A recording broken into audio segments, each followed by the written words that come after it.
Olá a todos, sejam muito bem-vindos ao meu canal. Hoje é um vídeo de desabafo, um alerta também. Então, fica comigo até o final do vídeo, porque vamos falar de realidade e da realidade que estamos vivendo no nosso país. Então, para quem não me conhece, eu me chamo Sofia Menegusso. Nesse canal eu compartilho o meu estilo de vida e também as minhas opiniões. Se você ainda não é inscrito, por favor, se inscreva e já deixe o seu like para ajudar o canal a alcançar mais pessoas que buscam a simplicidade e a verdade. Então vamos lá? Bom, o cenário atual do Brasil hoje é que estamos trabalhando 6 meses apenas para pagar e manter a máquina pública. Todos os setores estão sendo afetados e quem paga essa conta somos nós, brasileiros, que trabalham. Se você respira, então você já está pagando imposto nesse país. Estamos próximos a um esgotamento, porque as coisas precisam ser claras e é muito difícil ter uma perspectiva positiva nesse cenário econômico. E se vocês têm uma casa ou pagam contas, você sabe muito bem do que eu tô falando, não é mesmo? Então, a gente está vivendo uma degeneração completa da democracia, onde temos um Estado gastando muito e gastando mal. Não há investimentos no país, nem em capital intelectual, tecnologias, nada disso. Eles estão apenas gastando desenfreadamente em quê? Em viagens, aumento dos próprios salários, em funcionalismo público, gastam com juros de dívidas, gastam com eles próprios e não com o que deveriam investir a longo prazo. A gente está vivendo um estado massacrando pessoas de bem, famílias e aplaudindo artistas, criminosos, facções criminosas e países comunistas batem palmas. O Estado brasileiro não está funcionando e ele é inútil para quem? Para produtores, empreendedores, para pessoas que querem progredir na vida. Mas aí você se depara com um entrave atrás do outro. Eu vou contar aqui a minha visão. Se você não concorda, não tem problema nenhum, mas a gente ainda está num país livre e se quiser comentar aqui alguma coisa, fica à vontade. Eu, particularmente, eu perdi a esperança no Brasil em várias etapas. Aliás, eu sou uma pessoa que teve muita dificuldade de absorver o Brasil como terra natal, porque as minhas raízes, elas estavam bem enraizadas na cultura italiana, que é a da minha família. Além disso, eu tive uma educação em casa onde a gente não tinha aspectos de Brasil. A gente não escutava música brasileira, a gente não assistia canais brasileiros, os meus pais só falavam italiano dentro de casa e a nossa comida era italiana. Então a nossa cultura, ela era italiana e não brasileira. E eu fui conhecendo a cultura brasileira ao longo da escola. E eu mesma não aceitava, achava, eu tinha muita dificuldade de aceitar. Eu não entrava o Brasil na minha cabeça. Parecia que eu estava vivendo em outro país, mas no Brasil. Coisa da cabeça de uma criança, né? Tanto é que eu nunca me imaginei aqui também. Foi muito difícil aceitar que eu morava aqui. Mas depois de um tempo, é claro, vai crescendo, vai fazendo amizade, vai estudando, vai vendo que tem pessoas também que compartilham das mesmas coisas que tu, né? E então, como eu estava dizendo, eu fui perdendo a esperança no Brasil aos poucos. Primeiro que foi difícil incrementar o Brasil como minha terra natal, e depois foi difícil para aceitar, porque você tá num país que é relativamente bom, porque aqui você ainda tem liberdade, né, de falar o que você quer, de se expressar, de discutir, de andar na rua tranquilamente, assim, entre aspas, né? Mas, por exemplo, nós mulheres, não precisamos usar véu para andar na rua. Nós podemos andar sozinhas, né? Então, isso em muitos outros países não é permitido. Então, relativamente é um país livre, né? Mas assim, você você é criança, né? Tu é criança lá, que nem no meu caso, 10 anos de idade. Aí morre o teu pai. Aí você vê a sua família toda se afundando, né?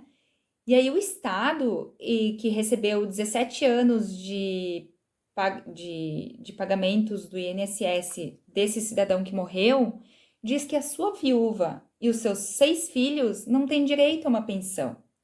Aí você não entende, como assim? Ah, infelizmente ele não tem direito, porque no último mês ele não contribuiu. Ah, daí talvez ele não tenha contribuído porque ele estivesse no hospital nos últimos 4 meses, morrendo, né? Mas tudo bem. Aí você cresce dizendo, putz, eu não posso confiar no INSS, porque esse órgão falhou quando a minha mãe mais precisava lá atrás, né? Aí você vai e xinga, putz, que estado de, né? Aí vai olhando para trás, nos dias de hoje, a gente vê metade do Brasil vivendo de Bolsa Família, né? Onde o cara que ganha essa tal bolsa não quer nem ouvir falar em trabalhar. Você vê um estado pagando pensões para filhas solteiras de militares, né? Aí você anda na rua e vê uma fábrica de mendigos que ficam muito bravos quando você não dá a tal da moedinha para eles.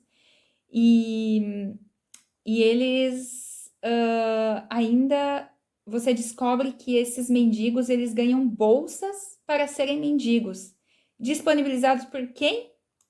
Nada mais, nada menos pelas assistentes sociais, meus queridos amigos. Eles mijam, defecam na rua, na frente de criança passando e ainda são pagos para isso.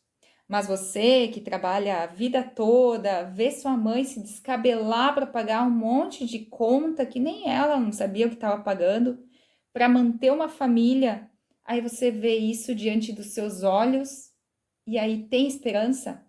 Não. Aí você faz Uber. Aí você pega um pessoal que é da Venezuela.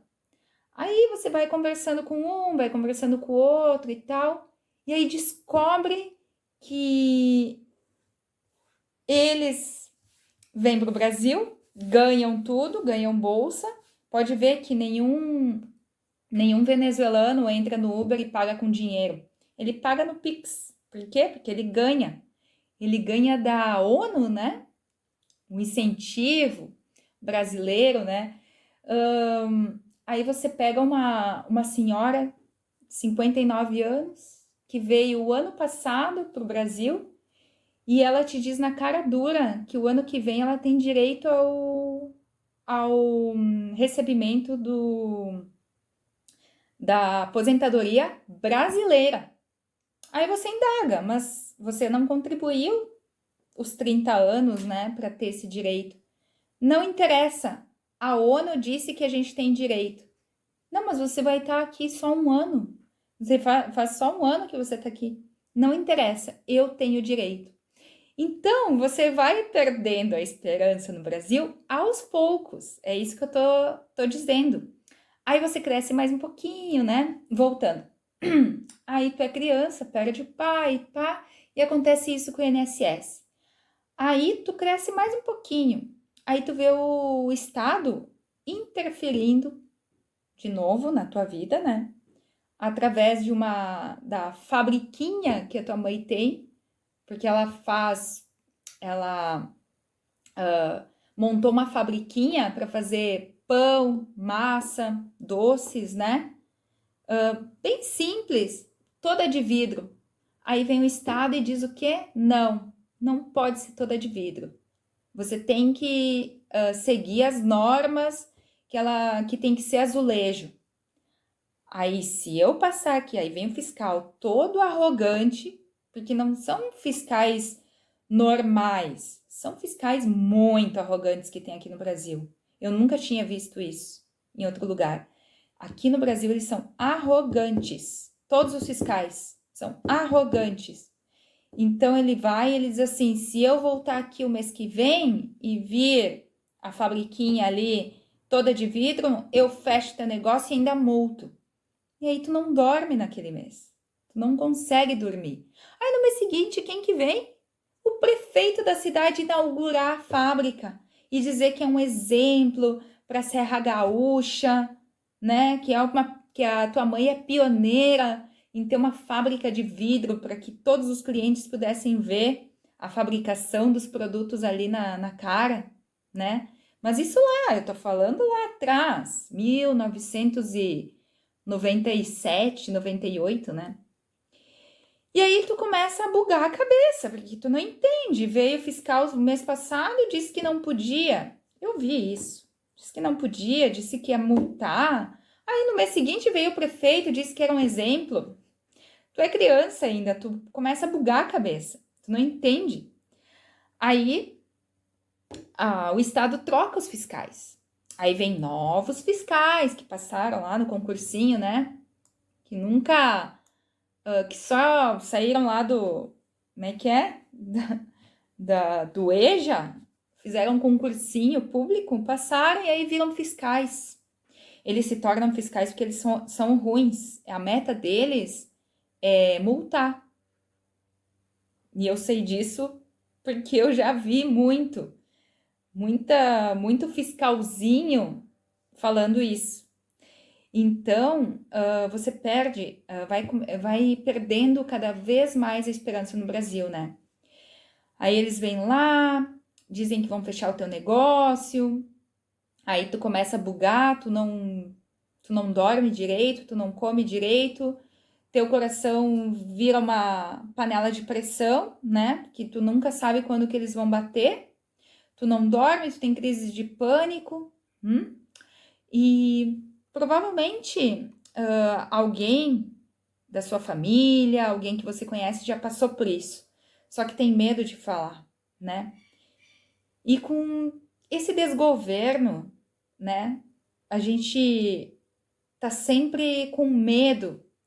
Aí você tem medo da fiscalização, sei lá, dos fiscais da saúde, você tem medo da fiscalização do Estado, você tem medo do ICM que passa e pode fiscalizar os documentos que você tem ali sobre que eles fiscalizam os impostos, né, sobre a circulação de mercadorias.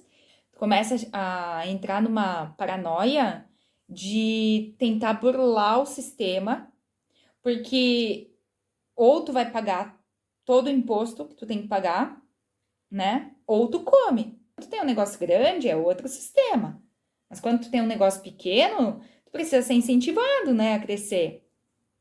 E aí a gente entra muito naquela tal da curva de Laffer, né, que o Paulo Guedes falava, inclusive, que quando o Estado ele vai cobrando tanto imposto que chega um momento que a arrecadação ela diminui, porque o contribuinte já não tem mais de onde tirar. Então ele começa o quê? Começa a sonegar imposto. Então por isso é bem interessante, bem triste, né, o que a gente vivencia. E enquanto tu fica com o coração que é uma bomba, né? Sempre com medo de fiscalização, aí o que acontece? Vem dois em cima de uma moto, te coloca a arma na cabeça e leva o pouco que tu tem no caixa, né? Eu, por exemplo, fui assaltada 10 vezes, mentira, 11 vezes. A última foi a pior de todas, né? Que eu nem vou relatar aqui porque foi bem complicado. Demorei muitos anos para me restabelecer. Eram muitos assaltos, né? 11 assaltos. E os primeiros eu até até tinha medo, os primeiros arma na cabeça, chamava a polícia. Tu ficava uma tarde inteira com a polícia lá, depois tu era obrigado a ir lá na delegacia de polícia, prestar depoimento. Várias vezes tu vai, né? Cada vez que tu vai, eles te dão uns álbuns desse tamanho aqui para te reconhecer os humilhantes. Eu abria os álbuns para mim, eu dizia, para mim pode prender todos esses daqui, é um igual ao outro. Era tudo a mesma cara. Por isso que eu não gosto de hip hop, de funk, essas coisas não, porque eu tenho todos que me assaltaram eram dessa linha, né? Então eu não gosto. Eu fico bem longe desse tipo de gente. E assim tu vai crescendo, né? 15, 16 anos também, tu vê lá em 2003, 2004, foi instalado o gasoduto, bem na frente do nosso negócio, né? Foi instalado um gasoduto, que era o gasoduto vindo da Bolívia, que foi um acordo feito entre o Lula e o presidente lá da época, e que a gente não sabe os acordos, né, que teve. E aí a gente tinha esperança de que a gente ia ter gás encanado em casa. Então acabou o frio no inverno rigoroso ali aqui do sul, né? Só que não. Aí tu passa meses ali com os caras instalando o gasoduto, que era tudo ex-presidiário, né? Então tu fica naquela insegurança e ao tempo inteiro insegura, sempre insegura. Bom, no Brasil eu nunca me senti segura, sabe? Nunca, nunca, nunca, assim, desde que eu nasci até agora que eu tô no Brasil, nunca tive um momento seguro no Brasil. Assim, sempre uma bomba, né? Tu ia pra escola para estudar e tu não estudava, tu ficava pensando nas dívidas, nas contas, na fiscalização, na, em todas as outras coisas, nos assaltos, o assalto que tu teve ontem, sabe? E aí tu foi pra escola hoje e tu tá naquela adrenalina que tu fica meio espiada, assim, com medo de todo mundo. Os primeiros, eles são mais temerosos, assim, digamos, eles são mais desafiadores. Depois tu vai te acostumando a ser assaltado, vai te acostumando e aí tu perde um pouco o medo. E só que daí tu começa a criar um, um sistema no teu corpo de sobrevivência.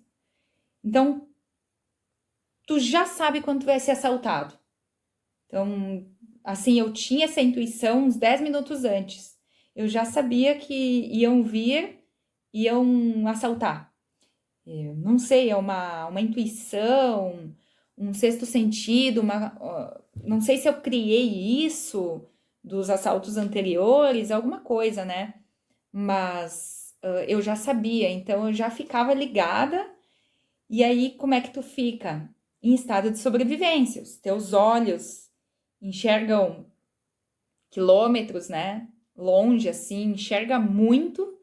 Tu fica assim, em estado de adrenalina, sabe? Tu começa a escutar, assim, até o ruído mais ínfimo, tu escuta. Se tá chovendo, tu escuta as gotículas de água, é muito estranho, sabe? Passarinhos no teu ouvido, tu escuta quilômetros longe quando estão se acercando. É uma coisa incrível. O cheiro, tu sente cheiro. Eu senti o cheiro do suor do humilhante, sabe? Eu senti o cheiro do meu suor, daquela adrenalina, daquela coisa. Eu conseguia sentir cheiro. Nossa, eu ficava muito ligada, assim, muito ligada.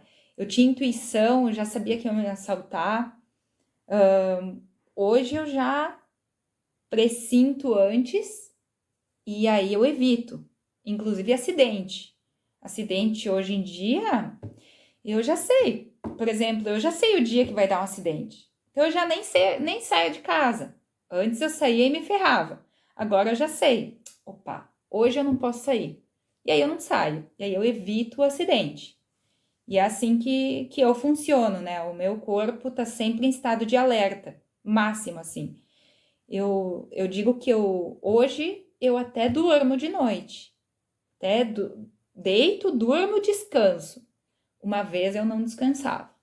Uma vez eu deitava só para deitar, dizer que eu fui dormir mesmo, mas eu não dormia. Eu tava sempre em uma pilha, assim, ó, sempre, sempre, sempre, sempre. Tanto é que eu nem dormia praticamente, porque ia dormir 11 horas da noite, né? E acordava 5 horas da manhã, então meio que nunca dormi, né? Agora que eu tô dormindo, que eu dou uma de preguiçosa, pego e me viro na cama, né? Faço assim com a cobertinha, então.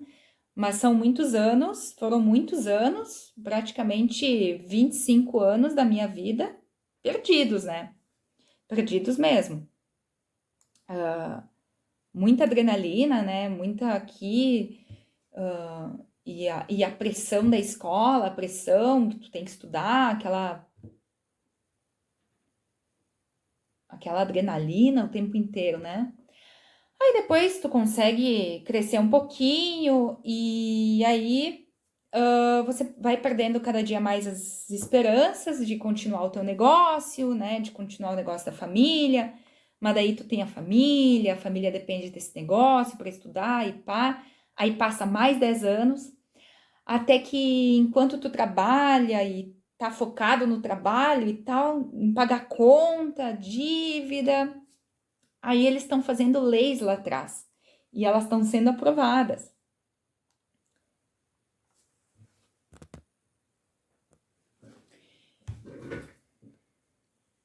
Eu tive que parar um pouco o vídeo aqui e me restabelecer, tomar um pouco de água, porque é só eu falar desse meu passado esse que tudo que aconteceu comigo, com minha família, de assalto, essas coisas, eu começo a tremer, né? Eu ainda não, olha só, não, eu nunca fiz terapia, né? Então eu não, assim, eu já deixei passar, obviamente, né? Já me recuperei disso, não tenho mais medo de nada hoje em dia, de nada mesmo. Tenho mais medo.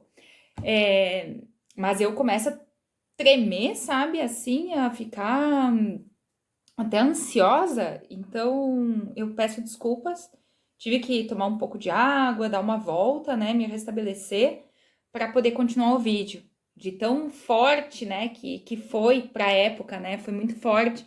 Numa época que não tinha internet, né? A gente não tinha acesso, não tinha celular, então não tinha nem como desabafar, né? Hoje em dia a gente desabafa. Antes a gente não podia desabafar. Inclusive, queria falar, no início, nos primeiros assaltos, eu ligava para a polícia, né? Ligava para a polícia, ia lá, reconhecia, não reconhecia e pá. E, e os últimos assaltos eu já não ligava para a polícia, porque a polícia já não ia mais, né? A última vez que eu liguei, eu tive que dizer que tinha sangue para eles virem, senão eles nem vinham, né? Então, para te ver como tu fica vulnerável do Estado, né? Fica muito vulnerável. Às vezes o sistema, ele te coloca em xeque-mate, que aí tu tem que tomar uma decisão. Eu fecho meu negócio, não fecho, continuo, e tu acaba fechando, porque tu vai fazer as contas, não vale a pena, tanto emocionais como financeiras, né? A não ser que tu seja da maçonaria ou que tu comece a molhar a mão de muita gente, né? Ou tu presta serviço para alguém que está fazendo essas duas coisas, não é mesmo? Ser honesto e decente no Brasil é quase que um palavrão. E aqui você não pode ser você mesmo. Tu não consegue ter o seu potencial intelectual maximizado. Ele é diminuído a cada 10 anos. Porque tu começa a perder o foco, tu começa a perder a motivação em estudar, né? Porque, poxa vida, estudei tudo isso para nada, né? Que não consigo colocar em prática. Ou eu coloco em prática, mas sou travada daqui para frente, entende? E a gente é muito incentivado a montar negócio aqui no Brasil, né? A gente é muito incentivado, Sebrae, não posso nem ouvir falar do Sebrae. Sebrae, empreendedorismo, empoderamento feminino e blá blá blá. Uhum.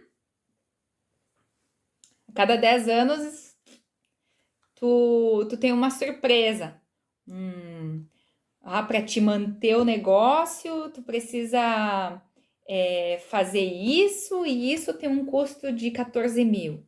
Para te manter o teu negócio, agora tu tem que modificar a embalagem do teu negócio, do teu produto, e isso vai custar 23 mil, com todos os custos, nutricionista e tal, 23 mil. Aham. A nutricionista, sabe que isso é bem interessante. Contratei uma nutricionista, né? Porque aí foi bem na época que tinha que colocar aquela etiqueta de contém glúten e tal, foi bem nessa época. Então eu contratei a nutricionista para fazer uma nova nutricionista, né? Uma específica. Ela era de Porto Alegre, ela prestava serviço para várias empresas ali em Caxias do Sul. Então ela me orientou e tal, e um dia a gente se viu num entrave entre a prefeitura de Caxias do Sul, né, o município, e o estado. O município, uma lei municipal, uma lei federal e uma lei estadual. Eu já nem me lembro mais o que era. Daí eu disse para ela, olha, faz 3 meses que eu tô tentando e assim, o município, ele quer uma coisa, o estado quer outra e o federal tem outra lei. Então eu não sei para onde eu não sei o que fazer, né? E era uma coisa nova, uma lei nova, então eu realmente não sabia o que fazer e eu queria fazer certo, porque eu sabia que daqui 5 anos eu ia ter que refazer. Então eu queria fazer certinho, sabe? E tá, daí ela veio lá em casa, lá no meu negócio, né? No nosso negócio, daí ela veio e tal. E ela disse assim: me dá o telefone. Ela ligou para o município. Tá. Ligou para o estado, né? Para a Secretaria de Saúde do Estado. Não, a lei funciona assim. E o município dizia: não, a lei funciona assado. Daí ela ligou de novo para o município: não, vocês têm que unir essa lei, vocês não podem ter uma lei, o que vale é o Estado, né? Não, porque aqui em Caxias o que vale é a nossa lei. E Caxias é assim. Caxias sempre foi assim, sempre foi igual. Hoje tem as redes sociais, então as pessoas elas falam mais, né? Vão mais para frente. Mas antes a gente tinha que obedecer, calar a boca, né? Em Caxias do Sul. Por isso eu não gosto de Caxias. Olha, por conta disso, por conta desses entraves, né? E por conta do sistema de Caxias do Sul. Tive muito problema, muito problema. Então, ela disse assim, aí ela se debruçou assim no balcão, né, que tinha lá, ela disse assim: Sophie, fecha o teu negócio, vai embora dessa cidade, sai daqui, vocês não merecem isso aqui. Vocês não merecem, porque daqui 10 anos vai mudar a lei. E aí tu vai ter que gastar de novo. Sabe quanto é que custa isso aqui? 23 mil reais. Eu disse, cara, não é possível. Não, então foi uma. Eu já tava, né? A gente já tava decidindo em fechar o negócio, mas aguentar mais uns anos, mais uns 2, 3 anos, né? E ali eu disse. Daí eu coloquei as cartas na mesa com a minha mãe, ali, que é a minha sócia, e a gente decidiu fechar o negócio, que era mais vantajoso fechar do que continuar aberto, imagina. Além disso, estávamos sofrendo ameaças, né, gravíssimas em Caxias do Sul, estávamos sofrendo ali ameaças da prefeitura, né, de fiscalização ali dentro, de fiscais, dos fiscais, né, da prefeitura, e também dentro de uma associação, que a gente estava numa associação, né, dos feirantes. Então a gente estava sofrendo com pessoas ali de dentro da associação. Então eles queriam que a gente fosse embora, que a gente não, eu não sei, se a gente fazia sombra para eles, eu e minha mãe a gente sempre fez o nosso negócio. Então a gente não falava com muita gente, a gente não estreitava muitos laços, que a gente focava mesmo no negócio, né? E eu não sei por quê, mas eles queriam que a gente fosse embora, que a gente saísse dali. Então eles fizeram todo um esquema para a gente já não aguentar mais. E realmente a gente não aguentou, a gente preferiu sair. E o sistema era tão sujo, que muita gente ali molhou a mão, né, para continuar no negócio. E, uma delas, inclusive, teve que, né, dar. Uma dessas daí da associação teve que dar para um fiscal para poder se manter ali no negócio. Tanto é que ela é casada com ele hoje em dia, né?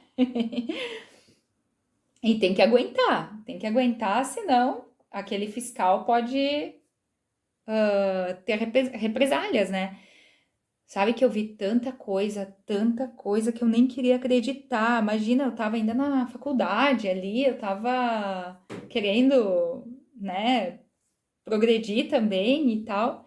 E eu vi tanta coisa, eu vi fiscais passando pela nossa banca assim, escondidos, agachados. Nossa, eu vi tanta coisa, ó, eu começo a tremer. Só de falar eu começo a tremer, porque me dá raiva, dá raiva. Hoje em dia a gente passa por eles e eles têm que fazer o quê? Baixar os olhos, a cabeça. Eles baixam os olhos, é muito incrível, sabe? Muito inacreditável, assim. É um sistema muito sujo, que eu nunca mais quero fazer parte. Tanto é que eu disse para mim mesma que negócio no Brasil eu não colocava nunca mais, né? Não, eu não movo mais uma palha para colocar qualquer coisa no Brasil. Não coloco mais nada no Brasil. De tanto medo que eu adquiri ao longo dos anos, né?